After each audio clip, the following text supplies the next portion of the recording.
আল্লাহ এই জন্য বলছেন আগে বান্দা তোমার রবের ব্যাপারে তোমার ধারণাটা পরিষ্কার করো। রাসূলুল্লাহ সাল্লাল্লাহু আলাইহি সাল্লাম বলছেন দুনিয়ার মানুষ তার রবের ব্যাপারে যেই ধারণা করে রব তার কাছে সেইভাবে উপস্থিত হন। কোনো একটা বান্দা যদি আল্লাহর কাছে ধারণা করে রব্বুল আমিন আমাকে নিশ্চয় ক্ষমা করে দিবেন, আমি হৃদয় থেকে তো অনুতপ্ত হয়েছে, আমি তো ভুল স্বীকার করে নিয়েছি। কোনো বান্দা তার রবের ব্যাপারে ক্ষমা করবেনই এরকম ধারণা যদি করে আল্লাহ ওই বান্দাকে ক্ষমা করে দেন। সুবহানাল্লাহ। আল্লাহ রাব্বুল আমিনের একটা নাম গফুর, শুনেছেন আপনারা? বলেন নাম কি একটা? কারেন্টের মতো জিজ্ঞাসা করব মুরব্বীদের কাছে না, ইয়াংরা বলবেন নাম কি বলেন। আরেকটা নাম হচ্ছে গাফফার, আরেকটা নাম কি? গফুর মানে ক্ষমাকারী, গাফফার মানে ক্ষমাকারী। কিন্তু এই দুই নামের মধ্যে মৌলিক পার্থক্য আছে। গফুর মানে ক্ষমাকারী, কেবল ক্ষমা করে দেন এইটুকু, কিন্তু গাফফার হচ্ছে ফাআলুনের ওজনে। যেই রব আপনি কোটিবার ভুল করবেন আবার কোটিবার ক্ষমা করার ক্ষমতা রাখেন, আল্লাহ বলছেন তিনি গাফফার, তিনি তো রব, তিনি হচ্ছেন আল্লাহ। আল্লাহ রাসূল সাল্লাল্লাহু আলাইহি সাল্লাম বলছেন আল্লাহ রাব্বুল আমিনের কাছে একটা বান্দা ভুল করেছে, ওই ভুলের মধ্যে কেবল দুইটা জিনিস নাই। এক নম্বর বান্দার হক নষ্ট করে নাই, কোনো বান্দার হক বান্দা নষ্ট করে নাই। আর দুই নম্বর জুলুম করে নাই। ওই জুলুমের মধ্যে একটা জুলুম হচ্ছে শিরিককারী নয়, আর দুনিয়ার মানুষের প্রতি অন্যায় কিছু করে নাই। এক নম্বরে সেই বান্দা বান্দার হক নষ্ট করে নাই, দুই নম্বরে বান্দা জুলুম করে নাই। ওই বান্দার বাকি জীবনে যত গুনাহ আছে সে আল্লাহর কাছে এসে বলে রব্বুল আমিন এই ভুল করেছি, আপনি আমাকে মাফ করে দেন। অতীতে ভুল করেছিলাম, আজকে স্বীকার করলাম, ভবিষ্যতে করব না। আমার আল্লাহর কাছে আরজি তার দিতে দেরি, আমার আল্লাহ মাফ করতে দেরি করেন না। বান্দা তো বড় বেকুব বান্দা, ওই বান্দা ভুল করছে, আবার ভুলে গেছে, তওবা করছিল, আবার মনে হয়েছে, আবার ক্ষমা চাইছে, আবার মনে হয়েছে, আবার ক্ষমা চাইছে, আবার ভুল করেছে, আবার ক্ষমা চাইছে। রাসূলুল্লাহ সাল্লাল্লাহু আলাইহি সাল্লাম বলছেন আল্লাহ তার গাফফার নামের সাক্ষ্য রাখার জন্য একজন ফেরেশতাকে ডাক দেন, আমার ফেরেশতা তুই সাক্ষী থাক, আমার বান্দা কায় মনোবাক্যে আমার কাছে অতীতের গুনাহ নিয়ে এসেছিল, এরপরে ওয়াদা করেছিল ভবিষ্যতে আর করবে না, আজকে ক্ষমা চেয়েছিল, আমি আল্লাহ তারে মাফ করেছিলাম। আবার বান্দা শয়তানের তামান্নায় পড়ে, শয়তানের ষড়যন্ত্রে পড়ে আবার ভুল করেছে, আবার যখন মনে হয়েছে আবার তখন ক্ষমা চেতে এসেছে, আবার আমি আল্লাহ ক্ষমা করেছি। ওই বান্দাকে আল্লাহ যতবার ক্ষমা করেন আল্লাহ ফেরেশতাকে সাক্ষী রেখে দেন, আমি যে গফফার, আমার বান্দা যদি ডাকার মতো ডাকে আমি আল্লাহ সাড়া দিতেই থাকবো, দিতেই থাকবো, দিতেই থাকবো। আল্লাহ রাব্বুল আমিন এই জন্য বলছেন ওয়াইদা সালাকা ইবাদি আন্নী ফাইন্নী করিব উজিবু দাওয়াতাদ দাঈ ইযা দাআন।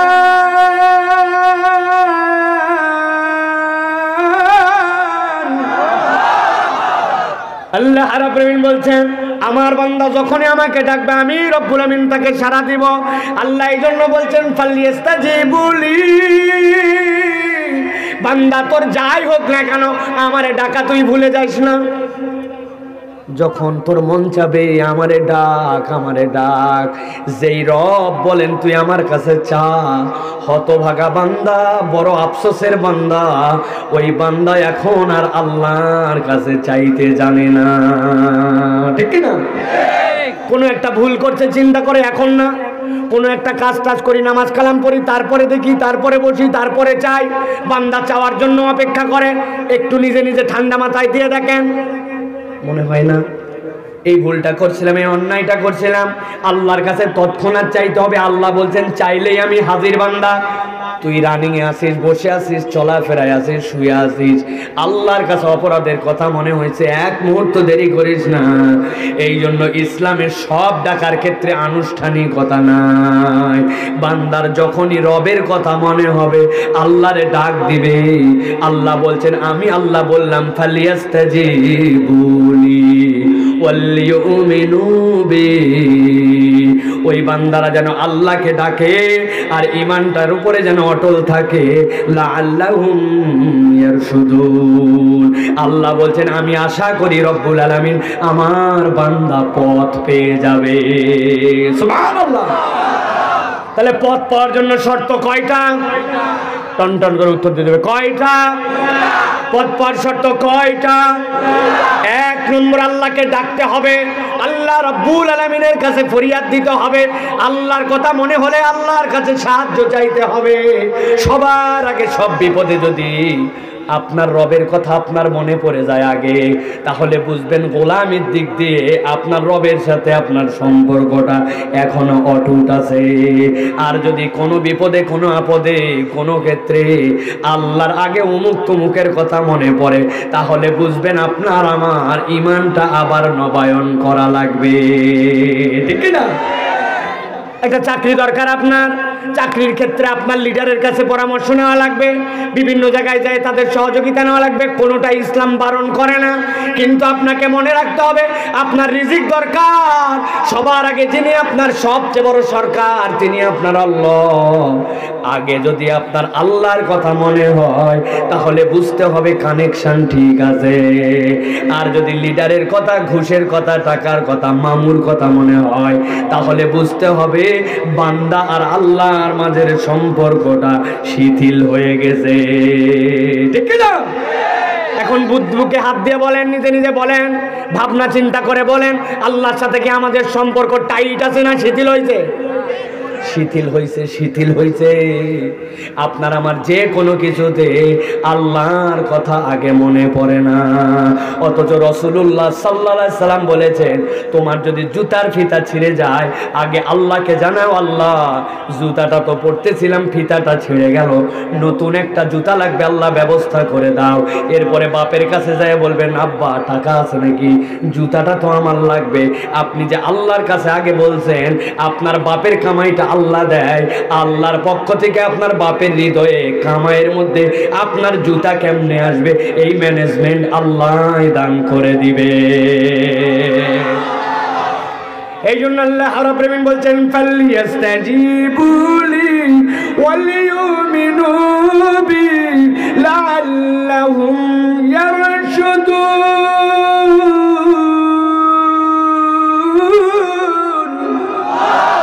আল্লাহ রাব্বুল আলামিন বলছেন, ও দুনিয়ার মানুষ, ডাকা ছেড়ো না, তোমার রবকে ডাকো, তোমার রবের কাছে যাও। একবার যদি বান্দা আল্লাহর সাথে কানেকশন বানায় নিতে পারে, আল্লাহর সাথে বান্দার সম্পর্ক জুড়ে যায়, ওই বান্দাকে আল্লাহ ছাড়া আর কারো দিকে ধর্ণা দেওয়া লাগবে না। ঠিক না? আপনার সম্পর্ক হেড অফিসে, সম্পর্ক কোথায়? হেড অফিসে। উমুকে বলতেছে এমপির কাছে যাও, আরেকজন বলছে মন্ত্রীর কাছে যাও, আরেকজন বলছে সচিবের কাছে যাও। ও বলতেছে ভাই আমার হাতে এত সময় নাই ভাই, আমি আজকে প্রধানমন্ত্রীর সাথে দেখা করতে যাচ্ছি, যা বলার ওখানে বলবো। সচিবও গুনবে, বাবারে বাবা, আমার কাছে যেতে বলছিল, ওরা বলছে প্রধানমন্ত্রীর কাছে। থাক ভাই আপনি যান ভাই, আপনার সাথে আমাদের দরকার নাই। ওরে গুনে চলবে মানুষ। ঠিক কিনা? আমাদের যারা আকাবের সালাফ ছিলেন তাদের সাথে আল্লাহর এমন একটা সম্পর্ক ছিল যে ওই সালাফদেরকে বাকিরা ভয় পাইতো এই কারণে যে তার সম্পর্ক আল্লাহর সাথে, আল্লাহর সাথে তার সম্পর্ক হয়, দুনিয়ার কেউ তার কিছু করতে পারে না। ঠিক কিনা? দিল্লির রাস্তায় একজন আবেদ আল্লাহর বান্দা বেচারি হেঁটে চলছিলেন, আর একটা নবদম্পতি স্বামী আর স্ত্রী দুইজন বিয়ে করছে, দুইজনের মধ্যে সেই মহাব্বত। হালকা একটু বৃষ্টি হয়েছে, বৃষ্টি হওয়ার পরে রাস্তাটা একটু কাদা কাদা হয়ে গেছে, স্পঞ্জের স্যান্ডেল পরে যদি যান চটাস চটাস করে পিছন থেকে লেগে যায়, যাই না ভাই? এখন স্বামী স্ত্রী দুজন খুব সাবধানে সেজে গুজে কোনো একটা পার্টিতে যাচ্ছে, মেহমানের বাড়িতে যাচ্ছে। আল্লাহর ওই আবেদ বান্দা খেয়াল করে নাই, পাশ দিয়ে হেঁটে হেঁটে যাচ্ছে, পিছনের জুতার একটু কাদা এসে ওই মহিলার গায়ে লাগছে। যাবে কোথায়? ওই ছেলে বলল, হুঁশ নাই, ব্যাককল কোথাকার, ব্যাকডেটেড, কেমনে হাঁটতে হয় জানেন না? আমার প্রিয় তোমার গায়ের মধ্যে আপনার পায়ের জুতা লাগছে, আমি একটা প্রোগ্রামে যাচ্ছি। ও বলছে, বাবা আমি তো খেয়াল করি নাই বাবা, ইচ্ছা করে লাগাই নাই বাবা। কিসের ইচ্ছা করে লাগাই না? হুঁশ আক্কেল নাই, কিছু নাই। আমার কত আপন সে আপনি জানেন? তার শাড়ি ময়লা করছেন, ঠাস করে থাপ্পড় লাগাই দিচ্ছে। থাপ্পড় লাগাই দিয়ে দুইজন আবার চলে যাচ্ছে, মনের রাগ মিটে গেছে। কিছু দূর গেছে, 100-200 হাত যাওয়ার পরে ওই ছেলেটা প্রথমে একটু কায়ত হয়ে পড়ে গেছে। পড়ে যাওয়ার পর তরপাতে ওই মেয়ে মুখে হাত দিচ্ছে, গায়ে হাত দিতে দিতে দেখে নাই, দুনিয়ার থেকে বিদায়, স্টপ করে শেষ। ওই মেয়েটা চিল্লাচ্ছে ওই জায়গার থেকে, এই সামনে যে মুরব্বী চলে যাচ্ছে, এই মুরব্বী আমার স্বামীটাকে মেরে ফেললো, মুরব্বী আমার স্বামীটাকে মেরে ফেললো। লোকজন এসে ধরছে, চাচা কি ব্যাপার? এই তাজা ছেলে দেখলাম লাফাতে লাফাতে এই জায়গায় চলে গেল, আর সবাই বলতেছে আপনি মেরে ফেললেন। না না, আমি কোত্থেকে মারবো বাবা, একটু আগে ওই বরং আমারে মারছিল। কি জন্য? ওই ওর স্ত্রীর গায়ের মধ্যে একটু জুতার পানি লাগছিল, সহ্য করতে পারে না, এই জন্য আমার গায়ে আঘাত দিছে, থাপ্পড় দিছে। তা আমি বলছি বাবা আমার এরকম কোনো অপরাধ নাই। ওই মেয়ে বলতেছে শুনে দেখেন, এই থাপ্পড় দেওয়ার কারণে উনি নিশ্চয় কোনো একটা বদদোয়া করছে, এই জন্য আমার এই তাজা এই চলমান স্বামী নিশ্চয় এখান থেকে চলে গেছে। মুরব্বীরা সবাই ধরছে, মুরব্বী আপনি কি কোনো সত্যি সত্যি বদদোয়া করছেন? বলছেন না বাবা না, আমি কোনো বদদোয়া করি নাই, বিশ্বাস করো কোনো বদদোয়া করি নাই। তুই মূল্য কেমন এরকম তাজা মানুষটা? মুরব্বী শেষে বলতে, শোনো ওই প্রিয়তমা স্ত্রী ওই স্ত্রী তার এত প্রিয়, তার গায়ের মধ্যে একটু কাদা লাগছে জন্য তার স্বামী সহ্য করতে না পেরে আমার গালে থাপ্পড় মারছে। আমিও একজনের ইবাদত করি, আমারও একজন প্রিয় আছেন, তিনি আমার আল্লাহ, তার সাথে আমার ভালোবাসা। এখন আমার অন্যায় না হওয়ার পরে আমার গায়ে হাত তোলার কারণে আমার মহামনিব যদি অসন্তুষ্ট হয়ে তার কিছু করেন, তো আমার কি করার আছে? আল্লাহ রাব্বুল আমিন এই জন্য বলছেন, দুনিয়ার মানুষ কানেকশন বিল্ড আপ করো। তুমি যদি সম্পর্ক করতে পারো তোমার রবের সাথে, তাহলে আল্লাহ রাব্বুল আমিন তোমার এমন আপন হয়ে যাবেন, আল্লাহ রাব্বুল আমিন তোমার এমন রব, আল্লাহ তোমার এমন মাবুদ হয়ে যাবেন, আল্লাহ ছাড়া বান্দার আর কোথাও যাওয়ার প্রয়োজন পড়বে না। আল্লাহ বলছেন আল্লাহর সাথে এই সম্পর্ক বিনির্মাণের জন্য আল্লাহ রাব্বুল আমিন দুইটা শর্ত দিয়েছেন। একটা, আল্লাহকে ডাকাকে কন্টিনিউ করতে হবে। আমি গুনাহগার, আমার অপরাধ অনেক, আমার ডাক মনে হয় আল্লাহ শোনেন না, না না এরকম বলা যাবে না, বরং আল্লাহর কাছে আপনার অপরাধ স্বীকার করে বারবার আল্লাহকে ডাকতে হবে। বান্দা যখন আল্লাহকে ডাকে রব্বুল আলামিন ওই ডাকে সাড়া দিবেন, এটা আল্লাহর ঘোষণা। আর সাথে সাথে আপনার ঈমানটা মজবুত রাখতে হবে, ঈমানের মধ্যে কোনো ভেজাল রাখা চলবে না। মাবুদ আপনার আল্লাহ, খালেক আপনার আল্লাহ, মালিক আপনার আল্লাহ, আল্লাহ ছাড়া আমার আপনার ভালো মন্দ কেউ করতে পারে না। এই বিশ্বাস যদি একবার বান্দার দৃঢ় হয়, ওই বান্দাকে আল্লাহ রাব্বুল আলামিন ডাকার সাথে সাথে সাড়া দিবে, ঠিক কি না? তাহলে প্রিয় ভাইরা, আমরা কি আল্লাহ রাব্বুল আলামিনকে ডাকতে রাজি আছি? কথা বলেন, রাজি আছি? ওই ডাকারি মাজলিস হচ্ছে এইগুলা। এখানে না আসলে আপনি কোত্থেকে রিচার্জ হবেন? এখানে না আসলে তো আমাদের ঈমান রিচার্জ হয় না, কোরআন হাদিস না শুনলে তো আমাদের অন্তর আলোকিত হয় না, আল্লাহকে ডাকার মতো অনুপ্রেরণা তো আমরা পাই না। কেননা আমার গুনার জগৎটা এমন বিস্তৃত, ডানে গুনাহ, বামে গুনাহ, সামনে গুনাহ, পাশের গুনাহ, ঘুমানোর আগ মুহূর্তে গুনাহ, ঘুমের থেকে উঠেই গুনাহ, ঠিক কিনা ভাই? আমার 4-5টা গুনার জগৎ। আর এই জগৎ থেকে আপনাকে বেরিয়ে আল্লাহ রাব্বুল আলামিনকে ডাকার মতো অনুভূতি নিয়ে হৃদয়ে যে চলতে হবে, এই হৃদয়ে চলা এইটা আল্লাহ রাব্বুল আলামিনের কোরআনের মাহফিল ছাড়া সম্ভব নয়, ঠিক কি না? তাহলে আমরা কোরআন শোনার জন্য রাজি আছি তো ইনশাআল্লাহ? এখন পর্যন্ত যারা রাস্তাঘাটে আছেন প্রিয় ভাইয়েরা, অনেক তো ঘুরলেন না, বছরে তো একটা দিন মাত্র হয়, তা আপনি কেন বাহিরে আছেন ভাই? এই মাহফিলের শোভা বর্ধন করার জন্য জায়গা যদিও আর নাই, তারপরেও বলবো আপনি একটু আসেন, আপনি একটু কোরআনের হালাকায় আসেন। এই সামিয়ানার একটা দাম আছে প্রিয় ভাইরা, অনেকেই আমরা মূল্যায়ন করি না, দূরে মাইক দেয় মনে করে সেখান থেকে তো শুনতে পাই, এর ভিতরে আসার আবার দরকার কি? ও যুবক, আপনার আমার মোবাইলে ওয়াইফাই মাঝে মাঝে আমরা কানেক্টেড করি, ওয়াইফাইয়ের জন্য একটা রাউটার লাগে, ওই রাউটারের পাসওয়ার্ড লাগে, ওই রাউটারের একটা জোন লাগে। আপনার বাড়িতে ওয়াইফাই লাইন হয়তো আছে, রাউটার আছে, কিন্তু মাহফিলের এই জায়গায় কে সংযোগ পায়? কথা বলেন, পায়? তার একটা পরিধি আছে। এই মাহফিলের সামিয়ানা, এই প্যান্ডেলটা আল্লাহ রাব্বুল আলামিনের রাউটার জোন, রহমতের রাউটার জোন। বান্দা যখন এর ভিতরে আসে, আল্লাহ বান্দার হৃদয়ের মধ্যে যখন কোরআনের আকর্ষণ দেন, আল্লাহ তওবার আকর্ষণ দেন, ওই বান্দা আল্লাহর তাসবিহ করে, তাহলিল করে, আল্লাহর নাম বলে, এরপর আল্লাহর হৃদয়টাকে আবার ঈমানের দিকে চাঙ্গা করেন, আল্লাহ বান্দাদেরকে মাফ করে দেন। সুবহানাল্লাহ। তাহলে আমাদের আসার দরকার আছে কিনা? আমরা একদম শায়েখ আহমদুল্লাহ আসবেন, এরপরে শেষ পর্যন্ত আলোচনা শুনে যাবো তো ইনশাআল্লাহ? হাত তুলে আল্লাহকে একটু দেখাই তো আমরা। টান টান করে দুই হাত তোলেন, মজবুত করে দুই হাত, শক্ত করে, শক্ত। কি হলো বাবা, হাত তোলেন না, হাত দুটো তোলেন, দুই হাত, দুই হাত। হ্যাঁ, এই তো এবার হইলো। হ্যাঁ বাচ্চা, হাত তোলা, হাত বার করো, বেঞ্জির থেকে হাত বের করছেন সবাই। সোজা করতে হবে ভাই, হাত সোজা মানে এইরকম না, হাত সোজা মানে এইরকম। সোজা করেন, সোজা, নড়াচড়া দেন, নড়াচড়া দেন, পিছনে দেন, একটু পিছনে, বুকটা ফুটান, বুকটা ফুটছে, দিয়েছেন। এবার একটু গলাটা পরিষ্কার করেন, জোরে জোরে, হাত সোজা করে, হাত সোজা করে, হাত নামাতে বলি না। এত হাত নামানোর টান কেন রে ভাই? সোজা করেন না, একটু লজ্জার কি আছে রে ভাই? সোজা করছেন? এবার একটু তাকবীর দিতে হবে, পারবেন ইনশাল্লাহ? যারা চেয়ারে বসে আছেন, কি ব্যাপার, কি সমস্যা চাচা? সমস্যা? চেয়ার ভাড়া সহ আদায় করবো আমি ইনশাল্লাহ। দাঁড়ান, সবাই মাটিতে বসে আছেন, চেয়ার ভাড়া করার, চেয়ারে বসে আসছেন, চেয়ার ভাড়া সহ আদায় হবে আপনাদের থেকে ইনশাআল্লাহ। হাত তুলছেন আপনারা, শক্ত করছেন, গলা খাকাত দিছেন। এবার বুক বরাবর নেন, এই বরাবর। আমি লিল্লাহে তাকবীর বলবো, আপনার উপর দিকে আল্লাহু আকবার বলবেন। পারবেন না ভাই? সময় নাই, দেখে একটা তাকবীর দেন। লিল্লাহে তাকবীর, লিল্লাহে তাকবীর, আল কোরআনের আলো, আল হাদিসের আলো,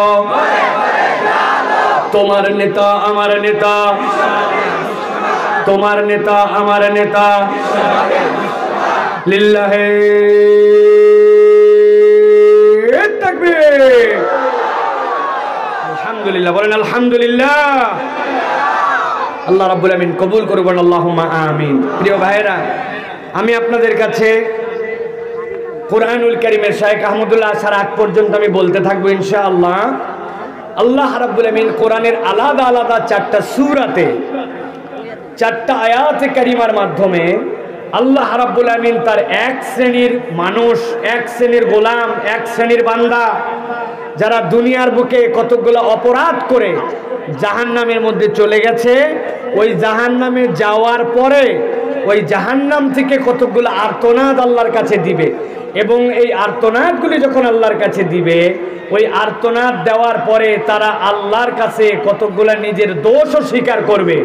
আল্লাহ রাব্বুল আমিন কোরআনুল কারীমের মধ্যে কিয়ামত হওয়ার আগে, জান্নাত জাহান্নামের ফয়সালা হওয়ার আগে আল্লাহর পক্ষ থেকে জাহান্নামীদের ওই আর্তনাদ এবং ওই আর্তনাদের কারণ দুনিয়ার মানুষকে আল্লাহ রাব্বুল আমিন জানিয়ে দিয়েছেন, যাতে করে বান্দা দুনিয়ার থেকে প্রস্তুতি নিয়ে তার জীবনটা জাহান্নামের দিকে নয় বরং জান্নাতের দিকে নিতে পারে। আল্লাহ দয়া করে এইরকম কতগুলা বার্তা আমাদেরকে দিয়েছেন। আমি আপনাদের কাছে কোরআনের 4টা আয়াত থেকে 4টা বার্তা আল্লাহ রাব্বুল আমিন যেটা বান্দাদেরকে দিয়েছেন সেইটা ইনশাআল্লাহ জানিয়ে দিতে চাই, যাতে করে আমাদের মধ্যে ওই সকল অপরাধ থাকলে আমরা বেঁচে আল্লাহ রাব্বুল আলামিনের জান্নাতের দিকে যেতে পারি, জাহান্নাম থেকে যেন বেঁচে যেতে পারি। বলেন আল্লাহুম্মা আমিন। ভূমিকাটা একটু বড় হলো, আবার এক কথায় একটু আপনাদের কাছে জিজ্ঞাসা করি প্রিয় ভাইয়েরা, বলেন তো কিয়ামত কি হয়ে গেছে? মুখ দিয়ে উত্তর দেন, হয়ে গেছে? জান্নাত জাহান্নামের ফয়সালা কি হয়ে গেছে? জাহান্নামীরা কি জাহান্নামে ঢুকে গেছে? জান্নাতীরা কি জান্নাতে পৌঁছে গেছে? হ্যাঁ, কিন্তু আল্লাহ রাব্বুল আমিন কোরআনুল কারীমের মধ্যে প্রশ্নটা ফাঁস করে দিয়েছেন। কেন? যাতে করে ওই জাহান্নামে যাওয়ার পরে যে ঘটনা হবে, ওই ঘটনাটা দুনিয়ার মানুষ অগ্রিম জেনে তার ওই অপরাধগুলা থেকে বান্দা যেন আগেই বেঁচে থাকতে পারে। আল্লাহ রাব্বুল আমিন এই জন্য বান্দাদেরকে অগ্রিম প্রস্তুতি নিতে বলছেন। আল্লাহ রাব্বুল আলামিন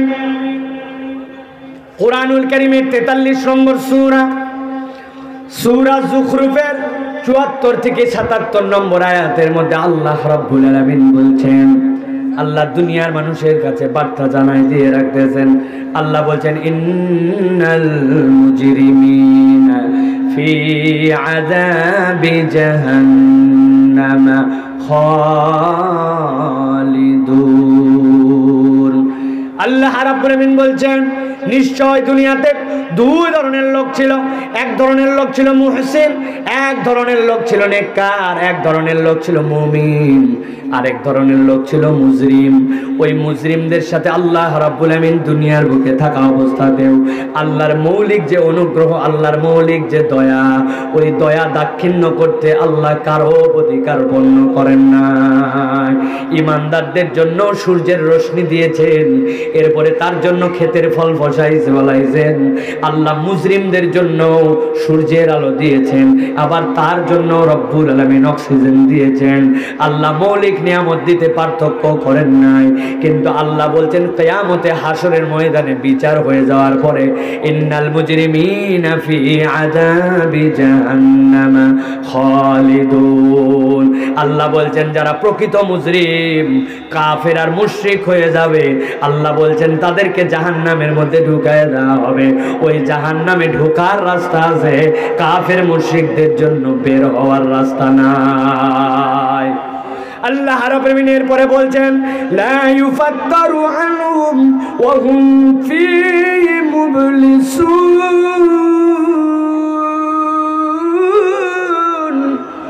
আবার আল্লাহ রাব্বুল আলামিন বলছেন ও দুনিয়ার মানুষ, যারা একবার ওই জাহান্নামের মধ্যে ঢুকবে, লা ইউফাত্তারু, দুনিয়ার বুকে সব কিছু আস্তে আস্তে স্থিমিত হয়ে আসে। আপনি কোনো একটা চুলার মধ্যে আগুন লাগাইছেন, ওই আগুনটা প্রথম দিকে যেরকম আস্তে আস্তে জ্বলতে জ্বলতে মধ্যের দিকে গনগনায়া, এরপরে যখন খড়িগুলা পুড়ে পুড়ে আস্তে আস্তে কয়লার দিকে যায়, ওইটা আস্তে আস্তে আবার কমতে শুরু করে।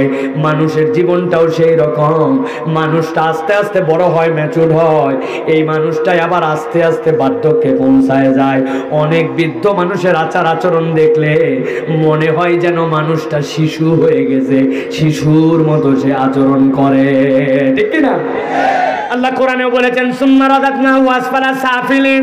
ওই মানুষটার আচার আচরণ দেখলে মনে হয় বৃদ্ধ মানুষ, কিন্তু বাচ্চার মতো হয়ে গেছে, কেমন যেন কিচ্ছু বোঝে না। আল্লাহ রাব্বুল আলামিন বলছেন ও দুনিয়ার মানুষ, দুনিয়ায় উচ্চকিত জায়গা আছে, আবার কমতি আছে, আস্তে আস্তে মিটারটা বাড়ে, মিটারটা কমে, কিন্তু আল্লাহ বলছেন লা ইউফাত্তারু আনহুম ওয়া হুম ফীহি মুবলিসুন। একবার যদি কেউ জাহান্নামের মধ্যে যায়, আল্লাহ বলছেন মুজরিম হিসাবে তাদের আযাব কখনো কমবে না। ওই শুরুর দিনেও যা ছিল শেষের দিনেও তাই থাকবে। আল্লাহ বলছেন এই আযাবের কারণে জাহান্নামে যারা ঢুকবে তাদের অন্তর হতাশ হয়ে যাবে। জাহান্নামে যাওয়ার পরে আর কোনো আশার আলো খুঁজে পাবে না। এরপরে আল্লাহ রাব্বুল আলামিন বলছেন ওয়া মা যালামনাহুম ওয়ালাকিন কানু হুমুজ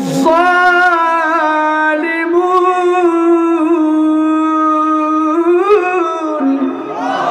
আল্লাহ বলছেন দুনিয়ার মানুষ, তোমাদেরকে যে আমি রাব্বুল আলামিন বললাম জাহান্নামে ঢোকার পরে তারা হতাশ হয়ে যাবে, কখনো তাদের আযাব কমবে না, একবার ঢুকলে বের করা হবে না। তোমাদের কি ধারণা এরকম নাকি যে আল্লাহ রাব্বুল আলামিন তাদের প্রতি জুলুম করবেন? না না না, আল্লাহ আগেই বলে রাখতেছেন তাদের প্রতি কোনো জুলুম করা হবে না, তাদের প্রতি পূর্ণ বিচার করা হবে। বরং আল্লাহ বলছেন তাদের অপরাধ তো এরকম ছিল, তারা নিজেরাই নিজেদের প্রতি জুলুম করেছিল। এই জুলুম আল্লাহ করেন না, ওই জুলুমের শিকার সে নিজেই হয়েছিল। কেননা আল্লাহ অনেক আগেই জানায় রেখেছিলেন ইন্না শিরকা লা যুলমুন আযীম। আল্লাহর সাথে যদি শিরিক করো, আল্লাহ বলছেন তোমার ডাকে সাড়া দেওয়া হবে না। ঈমান যদি তুমি পূর্ণ না করো, সাড়া দেওয়া হবে না। আল্লাহকে ডাকার জন্য, ডাকটা শোনার জন্য ঈমান লাগবে, কিন্তু তুমি ঈমানকে অশুদ্ধ করে ফেলেছো তোমার আচার আচরণ আমল দিয়া। তোমার ঈমানের যেই পাল্লাটা ছিল, তোমার ঈমানের যেই পাত্রটা ছিল, পাত্রটা নষ্ট করেছো।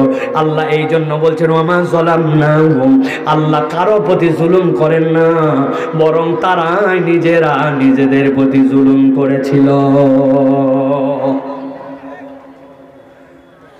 এই 3 আয়াত শেষ, এটা ভূমিকা। এবার আল্লাহ রাব্বুল আলামিন মূল কথায় আসতেছেন। ওই যে মুজরিম যাদেরকে আল্লাহ বলছেন জাহান্নামে ঢুকায় দেওয়া হয়েছে, ওরা এখন জাহান্নামের মধ্যে ঢুকছে। আল্লাহ রাব্বুল আলামিন বলছেন এই জাহান্নামের মধ্যে ঢোকার পরে এই জাহান্নামী যারা জালেম, যারা মুশরিক, যারা কাফের, তারা আল্লাহর কাছে একটা ডাক দিবে। আল্লাহ বলছেন ওয়া নাদাউ ইয়া মালিক লিয়াকদি আলাইনা রাব্বুকা ক্বালা ইন্নাকুম মাকিসুন। আল্লাহ রাব্বুল আলামিন বলছেন ওই জাহান্নামের মধ্যে ঢোকার পরে তারা ডাক দিবে তারা ডাক দিবে জাহান্নামের ফেরেশতাকে, জাহান্নামের দায়িত্বে যে আছে ওই ফেরেশতাকে ডাক দিয়ে বলবে ওয়া না যাও ইয়া মালিক, ও মালিক, ও জাহান্নামের দেখভাল যে করতেছো ওই ফেরেশতা, আমাদের কথাটা একটু শোনো। ফেরেশতারা বলবে কি কথা তোমাদের? তারা বলবে আমাদের কথা আছে লিয়াকদি আলাইনা রব্বুকা, তোমার রবকে, আমাদের রবকে, তুমি যেই রবের অধীনে থেকে আমাদের জাহান্নামের প্রহরাগিরি করতেছো তার কাছে একটুখানি বলো লিয়াকদি আলাইনা, আমাদের জন্য একটা যেন চূড়ান্ত ব্যবস্থা করে দেন। চূড়ান্ত ব্যবস্থা কি?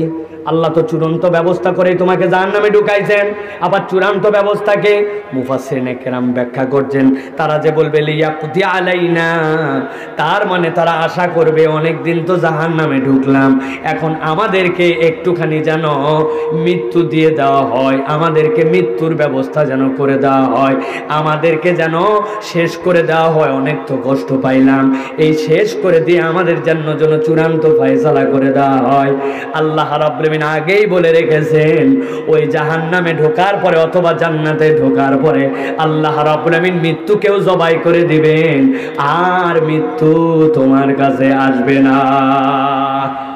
আল্লাহ রাব্বুল আলামিন বলছেন যখন জাহান্নামীরা এই কথা বলে জাহান্নামের ফেরেশতাকে ডাক দিবে, তখন ফেরেশতারা তাদেরকে উত্তর দিবে, দেওয়ার পরে বলবে ক্বালা ইন্নাকুম মাকিসুন, বলা হবে ও জাহান্নামীরা কি বলো তোমরা, কিসের আবার ব্যবস্থা? আল্লাহ ব্যবস্থা করে তো জাহান্নামে ঢুকাইছেন, এখন জাহান্নামের মধ্যে তোমরা চিরস্থায়ীভাবে থাকো, জাহান্নামের মধ্যে অবস্থান করো। এরপরে ফেরেশতারা তাদেরকে বলবে তোমাদেরকে যে জাহান্নামে ঢুকানো হলো, আল্লাহ যে বললেন তোমাদের প্রতি জুলুম করা হয় নাই, গভীর মনোযোগ দেন, এটা আলেম ওলামাদের জন্য কথা নয়, এটা আমরা যারা গুনাহগার, আমাদের জীবনটা যারা ইচ্ছা মতো চালাচ্ছি, যারা জীবন নিয়ে কোনো ভাবনা নাই, মনে করছে একটা মোবাইল পাইছে, একটা ফেসবুক পাইছে, আর একটা ইউটিউব পাইছে, আর মডার্ন ছেলে হয়ে গেছে, আমার থেকে বড় আধুনিক আর স্মার্ট কে আছে, এরকম ভাব নিয়ে ঘোরা ছেলেপেলে আছে না ভাই? পরে ক্লাস 6-এ, পরে ক্লাস 7-এ, কিন্তু ভাব চক্কর দেখলে মনে হয় ঢাকা বিশ্ববিদ্যালয়ে বোধহয় পিএইচডি করতেছে। তোমার জীবনের এখনো অনেক পানি গড়ানো বাকি। তুমি স্কুল পাস করবে কিনা, কলেজে উঠবে কিনা, জীবনে পাবলিক ইউনিভার্সিটিতে যাবে কিনা, বহুত জায়গা এখনো বাকি আছে। একটু বুঝে সুঝে জীবনের ধাপ ফেলো ভাই, একটু কল্পনার জগৎ আর চক্ষুটাকে নিচে নামায় কল্পনা করো। তোমার মতো এরকম 8, 9, 10, 20, 19, 30 এরকম কত ছেলে পেলে যে দুনিয়ার থেকে প্রত্যেক দিন চলে যায়, তার কোনো ইয়াত্তা নাই। তুমি আমি যে এখন পর্যন্ত বেঁচে আছি, আল্লাহ রাব্বুল আলামিনের কাছে কৃতজ্ঞতার কোনো শেষ নাই, ঠিক না? করোনার সময় তো বলেই দিয়েছিল বাঙালি নাকি এমন মরা মরবে, কবর দেওয়ার নাকি জায়গা পাওয়া যাবে না, ঠিক কিনা? বাঁচায় রাখছে কে বলেন না? কে? নাকি মাস্ক, হাত ধোয়া, উপযুক্ত সময় টিকা নেওয়া, লকডাউন? আরে আপনি যেই টিকা নিছেন ওই টিকা ওরা বহুত আগে নিছে। আপনি যে মাস্ক পরেন আপনার জন্মের আগের থেকে ওরা মাস্ক পরে। আপনি আমি যে হাত ধুই ওরা আপনার জন্মের আগের থেকে হাত ধোয়া জানে, ঠিক কি না? এইগুলা যদি ঠেকানো যাইতো তো ইউরোপ আমেরিকায় করোনা হইতো না।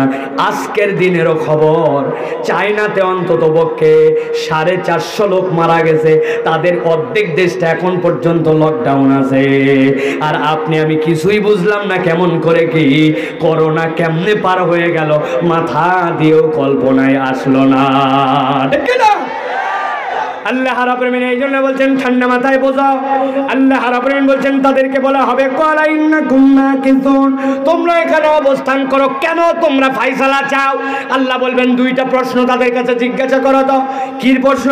আল্লাহ বলবেন লাকাদ জিনাকুম বিল হাক্কি ওয়ালাকিন আকতারাকুম লিল হাক্কি কারিহুন। আমার আল্লাহ রাব্বুল আলামিন বলছেন ও অবাগার দল আজকে জাহান্নামে আসার পরে বলতেছে আমাদেরকে মৃত্যু দিয়ে দাও, আমাদেরকে শেষ করে দাও।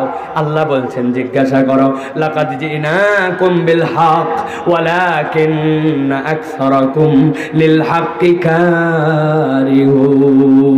তোমাদের অধিকাংশের কি অপরাধ ছিল না?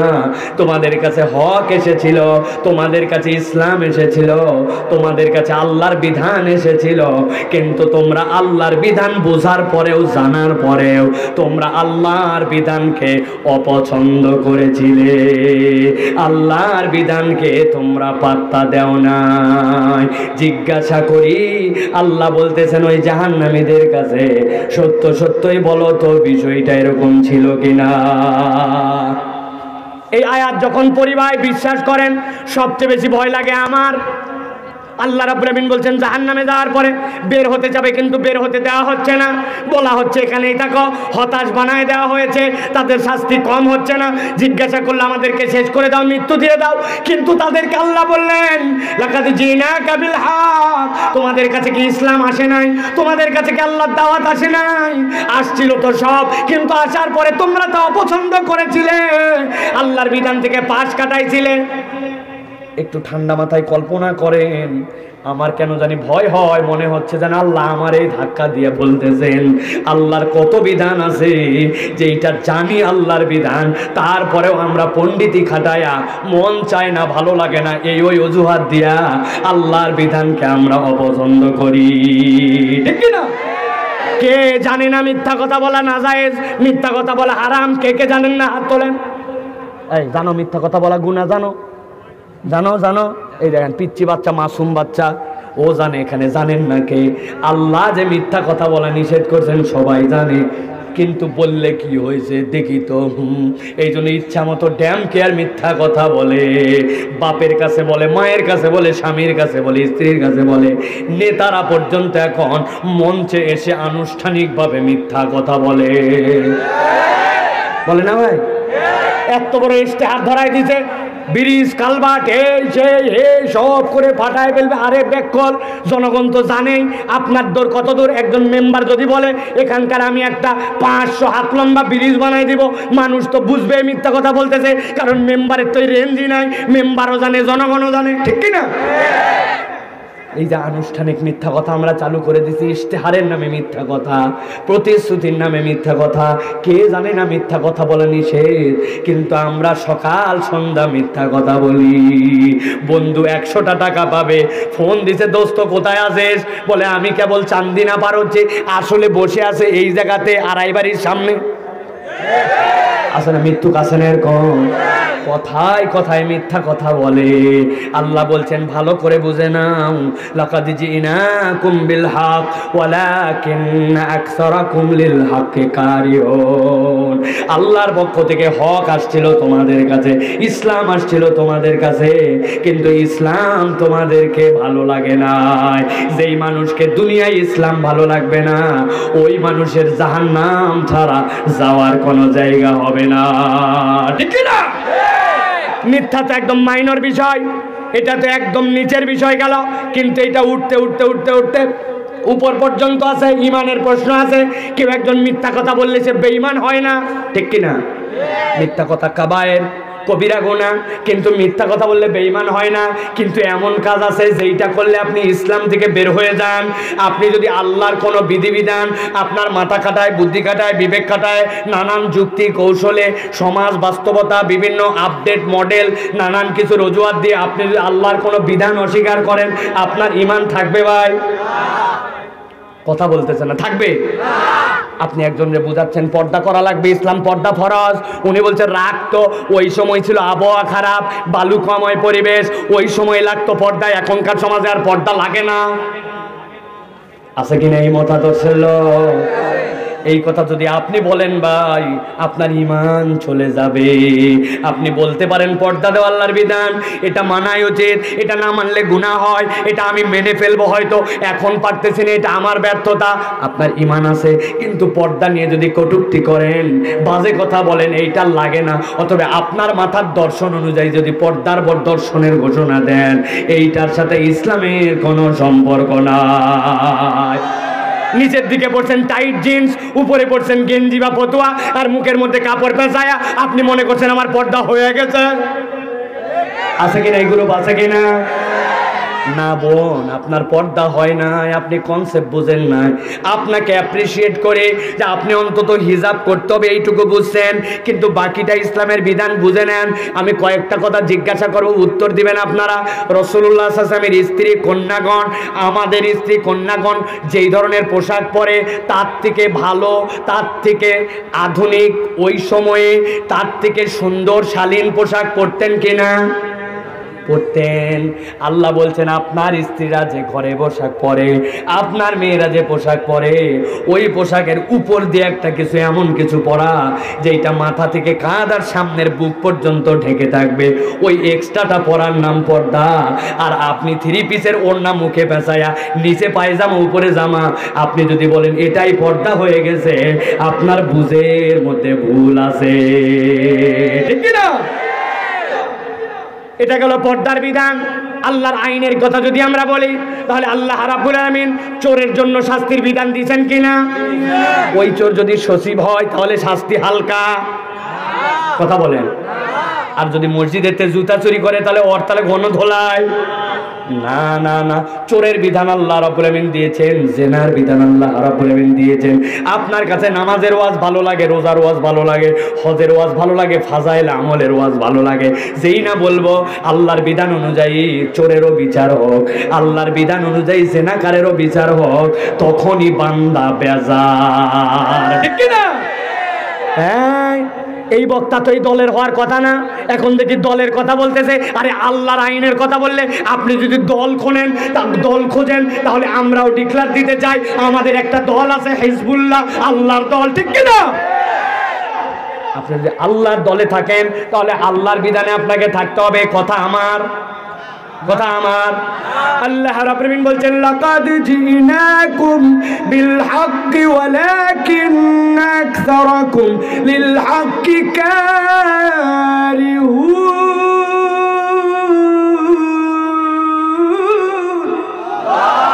আমার আল্লাহ রাব্বুল আলামিন বলছেন আল্লাহর পক্ষ থেকে দিন এসেছিল, এই দিনটা কেবল এরকম নয়, এই দিন কোনো পার্সিয়াল পার্টের নাম নয়, এই দিন হচ্ছে আল্লাহর পক্ষ থেকে সব কিছুর জন্য the complete code of human life. তোমার মানব জীবনে যা যা লাগবে সব কিছুর জন্য দিন। অতএব প্রিয় ভাইরা, ভালো করে এই বিষয়টা ক্লিয়ার করে নেন। আপনি আমি হয়তো অনেক বিষয় পালন করতে পারবো না, সমাজে অনেক বিধিবিধান থাকবে না, কিন্তু আপনার ইমানে মজবুত হতে হবে যে আল্লাহ যা দিয়েছেন সবগুলা ঠিক, এর প্রতি আমি ঈমান এনেছি, তবে আপনি আমি মুমিন, নয়তো আপনার আমার ঈমান কিন্তু ঝামেলায় পড়ে যাবে, ঠিক না? এই ঝামেলার থেকে মুক্ত হওয়ার জন্য আপনাদের জন্য একটা পদ্ধতি আছে, বলে দিব? বলবো? খুবই সহজ বুদ্ধি। আমানতু বিল্লাহি ওয়া মালাইকাতিহি ওয়া কুতুবিহি। আপনারা পড়ছেন না ভাই? এইটা চেঞ্জ করা লাগবে একটু। আমানতু বিল্লাহি ওয়া মালাইকাতিহি ওয়া কিছু কিছু কুতুবিহি। বলেন বলেন সবাই, কি বলা লাগবে? কিছু কিছু বাদা, অনেকে তো আরবি পারবেন না, এই জন্য কিছু কিছু কুতুবি, আল্লাহ আমার যতটুকু মাথায় ধরে অতটুকু আমি ঈমান আনি, এইটা বললে আল্লাহর কাছে পার পাওয়া যাবে, যাবে। বাটাম ডবল হবে, বাটাম সিঙ্গেল হবে না, ডবল হবে, ঠিক কি না? প্রিয় ভাইয়ের, অত ধানাই পানাই করার কোনো সুযোগ। আমানতু বিল্লাহ ও মালাইকাতি ওয়া কুতুবিহি। কিতাবের অর্ধেক মানে আপনি 50% মুসলমান নয়, কিতাবের 90% বিশ্বাস করি মানে 90% নয়। আল্লাহর কিতাবের একটা জবরদস্ত অস্বীকার করলে আপনার ঈমান নাই। আল্লাহর কিতাবে যা আছে মাথায় ধরলেও ঠিক, না ধরলেও ঠিক, এর নাম ঈমান, ঠিক কি না? আল্লাহ রাব্বুল আলামিন এরপরে বলছেন কোরআনুল কারীমের 40 নম্বর সূরা, সূরা গাফির, সূরা গাফিরের 49 নম্বর আয়াতের মধ্যে আল্লাহ রাব্বুল আলামিন বলছেন وقال الذين في النار لخزنة جهنم ادعوا ربكم يخفف عنا يوما من العذاب। আল্লাহ রাব্বুল আলামিন বলছেন, দুনিয়ার মানুষ অন্তর দিয়ে অনুভব করো, মানুষ কতটুকু কষ্টে পড়লে মানুষ কতটুকু হৃদয়ের মধ্যে ব্যথা পেলে, জাহান্নামের কষ্ট কতটুকু অসহ্য হলে, ওয়াকাল আল্লাযীনা ফিন্নার, যারা জাহান্নামের মধ্যে যাবে তারা বলতে শুরু করবে লিখাজানাতে জাহান্নাম, জাহান্নামের যে প্রহরী থাকবে প্রহরীকে ডাক দিয়ে বলবো, প্রহরী শোনো শোনো, উদউ রাব্বাকুম, তোমার রবের কাছে আমাদের এই বার্তাটা একটু দাও, জাহান্নামীদের এই কথাটা রবের কাছে একটু পৌঁছায় দাও। কি কথা তোমাদের? সাথে সাথে তারা বলবে ইউখাফফিফ আন্না ইয়াওমান মিনাল আযাব, তোমাদের রব আল্লাহ যেন আমাদের থেকে এক দিবসের জন্য একটুখানি আযাবটা হালকা করে দেয়, একটা দিবসের জন্য আমাদের আযাব যেন একটু কমায় দেয়।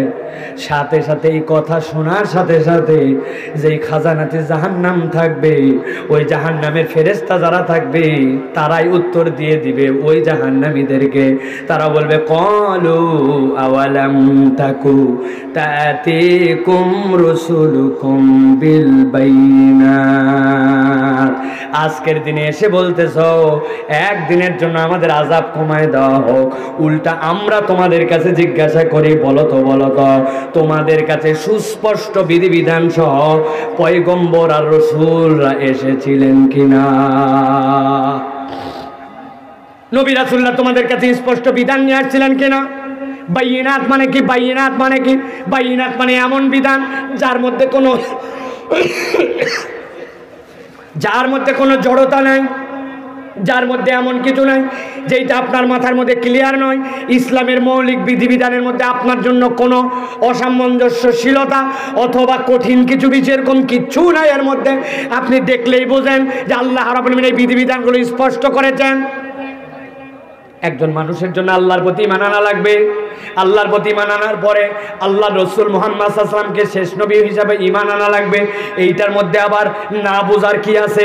আল্লাহর পক্ষ থেকে বিধান আসছে, রসুল যে আয়াতগুলা নিয়ে আসছেন ওই আয়াতগুলা আনার পরে তোমরা যখন রসুল বিরোধিতা শুরু করলে, আল্লাহ তখন বললেন রসুল বিরোধিতা করে লাভ নাই। তোমাদের যদি অবিশ্বাস হয় যেটা আল্লাহর পক্ষ থেকে আসে নাই, তাহলে তোমরা তোমাদের যত জিন যত মানুষ সবাই একত্রিত হয়ে একটা আয়াত বানায় দেখাও। কত কবিতা লেখলে, কত বই লেখলে, কত উপন্যাস লেখলে, পারলে আল্লাহর আয়াতের মতো একটা আয়াত লিখে দেখাও, রচনা করে দেখাও। কিয়ামত পর্যন্ত মানুষের কাছে চ্যালেঞ্জ। মানুষ ওই চ্যালেঞ্জ নিতে পারে নাই, তাহলে তার বিবেকই সাক্ষ্য দেয় যে এই কোরআন আল্লাহর পক্ষ থেকে, ঠিক কিনা? যারা অস্বীকার করে তারপরেও তাদের কাছে আমি একটা বুদ্ধি শিখাই দিচ্ছি। আপনি যে বলবেন কোরআনে একটা আয়াত আছে, কি আয়াত? কুল্লু নাফসিন যায়িকাতুল মাউত। এই আয়াত জানেন না আপনারা? জীবন আছে যার, মৃত্যুর স্বাদ গ্রহণ করা লাগবে তাকে জানেন না ভাই? যেই বেটা পণ্ডিতি করবে বলবে বেটা গোটা কোরআনের পণ্ডিতি বাদ দে, তোর হিম্মত থাকলে তুই একটু 200 বছর বেঁচে দেখা। কে? তুমি কোরআনের এই আয়াত অস্বীকার করতে পারো না, তুমি বাকি কিসের ফটর ফটর করো? তোমার কোনো ফটর ফটর শোনার সময় না, ঠিক না? আল্লাহ রাব্বুল আলামিন এই জন্য বলছেন ওই মানুষগুলো যখন একদিনের জন্য রিলিফ চাবে, একদিনের জন্য আমাদেরকে জাহান্নাম থেকে একটু নিষ্কৃতি দেওয়া হোক, একটুখানি সুযোগ দেওয়া হোক, আল্লাহ বলছেন সাথে সাথে তাদেরকে বলবে ক্বালু আওয়ালাম তাকু তাতিকুম রাসূলুকুম বিল বাইনাত। বলো তো আজকে যে জাহান্নামের মধ্যে চলে আসছো, জাহান্নামে কেন যাওয়া লাগবে? জাহান্নামে কি অপরাধ করলে যেতে হয়? আমার রসুল তোমাদের কাছে স্পষ্ট করে এই বিধিবিধান কি জানিয়ে দিয়েছিলেন কিনা? তোমাদেরকে জানানো হয়েছিল কেন যে কোন অপরাধ করলে জাহান্নামে যাওয়া লাগবে? প্রিয় ভাইরা ভালো করে খেয়াল করেন। আজকের ওই মাজলিস, যেই মাজলিসে আপনাকে রাসূলুল্লাহ সাল্লাল্লাহু আলাইহি সাল্লামের ওয়ারিস যারা, তারা আপনাদেরকে কোরআন জানাচ্ছে। আল্লাহ জিজ্ঞাসা করবেন এই মাঠের মধ্যে বসে তোমরা কি কোরআনের এই বিধান শুনেছিলে কিনা? তাদেরকে ফেরেশতারা জিজ্ঞাসা করবে আগে দাঁড়াও, আল্লাহ পর্যন্ত যেতে অনেক দেরি আছে, তোমাদের কাছে আমরাই জিজ্ঞাসা করে রসুল আসছিল কিনা, কোরআন আসছিল কিনা, কোরআনের সুস্পষ্ট বিধিবিধান ছিল কিনা, কোন অপরাধের কোন শাস্তি তোমার কাছে বলা হয়েছিল কিনা? সাথে সাথে তারা বলবে ক্বালু বালা ক্বালু ফাদউ ওয়ামা দুআউল কাফিরিনা ইল্লা ফি দালাল। ফেরেশতারা বলবে স্বীকার তো করছো, তাহলে ফেরেশতারা তাদেরকে তিরস্কার করবে, ফাদু ডাকতে থাক, কত পারিস ডাক। আমি বললাম এই ডাকে সাড়া দেওয়া হবে না, দে ডাক দে। বলছে মোবাইলে, ভাই এটা কল করবো। বলছে ভাই আমার মোবাইলে ব্যালেন্স নাই। কই না থাক তাও একটু দেন, চেষ্টা করে দেখি। কই বেকুবের বাচ্চা ধর, কর চেষ্টা কর। এখন আপনারা আগেই বলে দিয়েছে ব্যালেন্স যদি না থাকে কল ঢুকবে না, তারপরেও পণ্ডিতি করছে করে বলছে একটুখানি কল করে ধর, কথা বল। ফেরেশতাদেরকে বলছে একটু আল্লাহকে বলে একদিন আযাব কমানোর জন্য। তারা বলছে কিতাব আসছিল কিনা, বলছে হ্যাঁ কিতাব আসছে। ফেরেশতারা বলবে তাহলে ডাকতে থাক, তোদের এই ডাকার কোনো দাম নাই। আল্লাহ বলছে ওয়ামা দুআউল কাফিরিনা ইল্লা ফি দালাল। আল্লাহ বলছেন কাফের মুশরিকরা জাহান্নামের থেকে যতই ডাকুক না কেন, তাদের এই ডাকগুলি ব্যর্থতা ছাড়া আর কিছুই নাই। আল্লাহ রাব্বুল আলামিন এরপর একটা অদ্ভুত কথা বলেছেন। আল্লাহ রাব্বুল আলামিন বলছেন ইন্না লানানসুরু রুসুলানা ওয়াল্লাযীনা আমানু ফিল হায়াতিদ দুনিয়া ওয়া ইয়াওমা ইয়াকুমুল আশহাদ।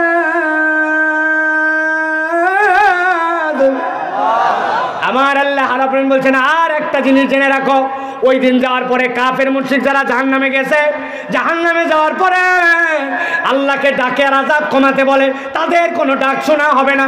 কিন্তু আল্লাহ বলছেন এই দুনিয়ার বুকে আমার রাসূল যেই ডাক ডেকেছিলেন, ওই ডাকে যারা সাড়া দিয়েছিল, ওই ডাকার কারণে, ওই ডাকে সাড়া দেওয়ার কারণে যারা আজকে জাহান্নামে ছিল, ওই দুনিয়ার বুকেও তারা ঈমানদারদের প্রতি কষ্ট দিয়েছিল, অত্যাচার করেছিল।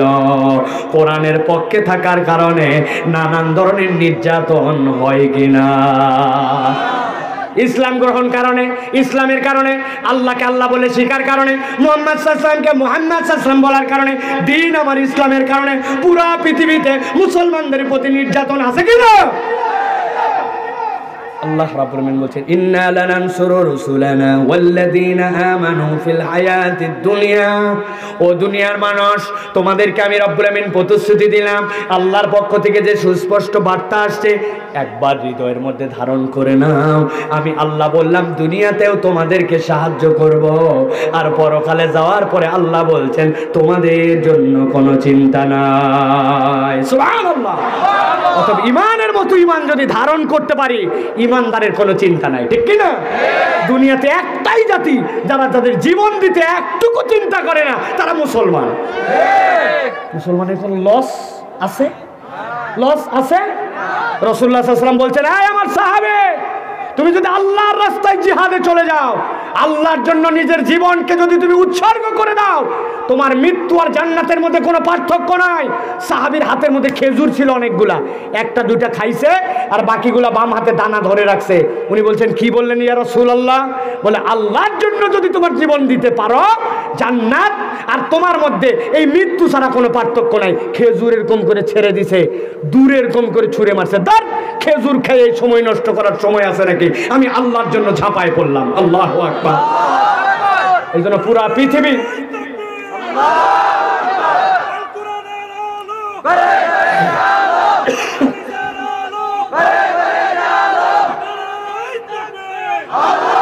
প্রিয় ভাইয়েরা, এই জন্য ইমানদারের হৃদয়টা বড় পরিচ্ছন্ন।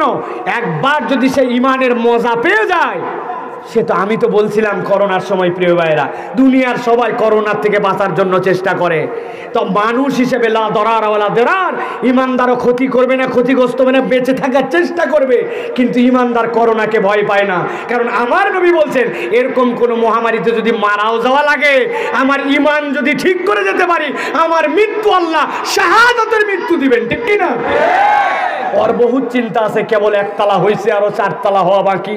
ছোট মেয়েটার বিয়ে দিতে পারি নাই, বড় মেয়ের শ্বশুর বাড়িতে এখনো যাইতে পারি নাই, এখন পর্যন্ত জমি জেরা করতে পারি নাই, উপভোগই করতে পারলাম না, খালি কামাই করলাম এখন পর্যন্ত। এইরকম চিন্তা করতে করতে জীবন শেষ। ওর দুঃখের কোনো শেষ নাই, দুনিয়াও দুঃখ, আখিরাতেও দুঃখ। আর ইমানদার বলবে ইমান মজবুত করে দুনিয়ার জীবন আছে। দুনিয়ার জীবন কতটুকু? ওই দুনিয়ার জীবন পুরা সমুদ্র, ওই সমুদ্রের মধ্যে আঙ্গুল দিয়ে যদি পানি তোলেন, পানির মধ্যে পড়লে যতটুকু আপনার নখে উঠছে, এইটা ওই পুরা পরকালের জীবনের তুলনায় দুনিয়ার জীবন এতটুকু। বেটা এই জীবন নিয়ে আমার এত ভাবার সময় আছে নাকি? আল্লাহ যদি নিয়ে নেয় 40-এই নেক 50-এই নেক, ইমান ঠিক করে গেছি, আল্লাহর জান্নাতে আগে গেছি। ঠিক কিনা ভাই? কিন্তু এই ঈমান কি আমাদের আছে ভাই? না না না না, কাজ কাম দেখলে তো তা মনে হয় না। 30 বছর বয়সের ছেলে বলে নামাজ পড়ো না, কয় কয় আব্বা নামাজ ধরছে 40 বছর বয়সে, বেশি ওয়াজ করেন না আমাকে।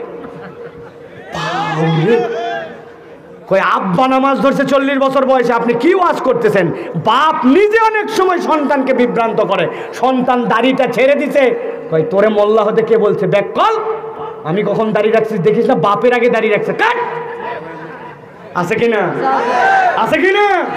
আমাদের কাছে প্রশ্ন দেয়, হুজুর আমার মা আমার দাড়ি পছন্দ করে না, আমার বাপ দাড়ি রাখার কারণে আমাকে বলছে বাড়ির থেকে বের করে দিব, আমি কি করব? কি উত্তর দিব? এই উত্তর খুঁজে পাই না। এরকম বাপ আমাদের সমাজে আছে। আছে কিনা?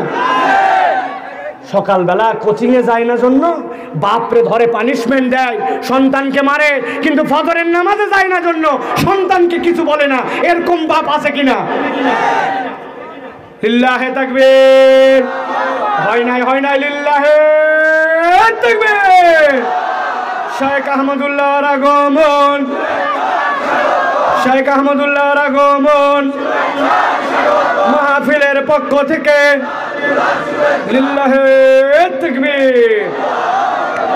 আলহামদুলিল্লাহ। প্রিয় ভাইয়েরা, আল্লাহ রাব্বুল আলামিন, যাই বসো বসো, কি হলো?